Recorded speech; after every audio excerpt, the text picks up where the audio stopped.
This is Paul Garcia from Analyzing the League, bringing you a quick cap video of the Philadelphia 76ers' current salary projections after the team has exercised the team options for TJ McConnell and Richaun Holmes, who they're going to keep next season with the team.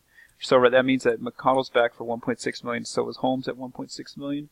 Now, with 19 players on the roster, using these cap holds basically for their free agents, the team is at $122.6 million in team salary, which is about $21 million over the projected salary cap. Now, the Sixers have been rumored to be one of the teams that's going to have the cap space to chase somebody like LeBron James or Paul George. And let's just say that in some sort of instance, one of those two players did want to come and play in Philly, after July 1st. So this is why mathematically the Sixers are kind of they can create a pretty easy path to getting a LeBron James or a Paul George, some sort of marquee free agent.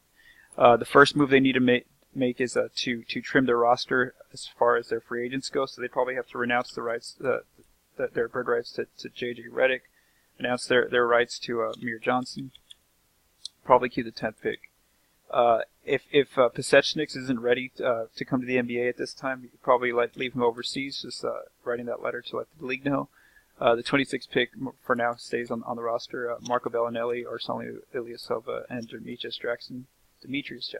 They all get renounced. So right now, let's just make sure where the roster's at.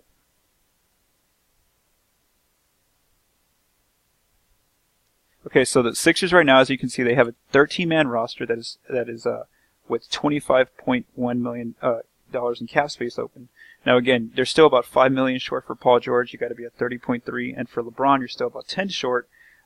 You have to be at 35.3 to meet his max. So let's say now here comes where the trade's probably going to have to happen, most likely. So let's say that they ship out Jared Bayless, and how are you getting rid of his contract? Maybe you have to attach the 26th pick. So in this instance, let's check the roster amount.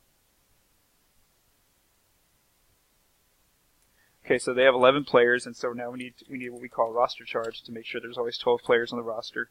And at this point, let's say if Paul George did say he would want to play in Philly, they have enough cap room to sign him. They're at $34.6 million. However, if LeBron said he wanted to play in Philly, and not George, well then they still need to open up some cap space if that's what LeBron wants, that full max, that $35.3 million. So in order to do that, maybe they move a player like Justin Anderson. He's still a young player on a pretty good contract. That a team who's still kind of in the rebuilding stages could let Anderson go on their team and see where he goes. So anyway, let's say they move Anderson, they find a taker, and there you go.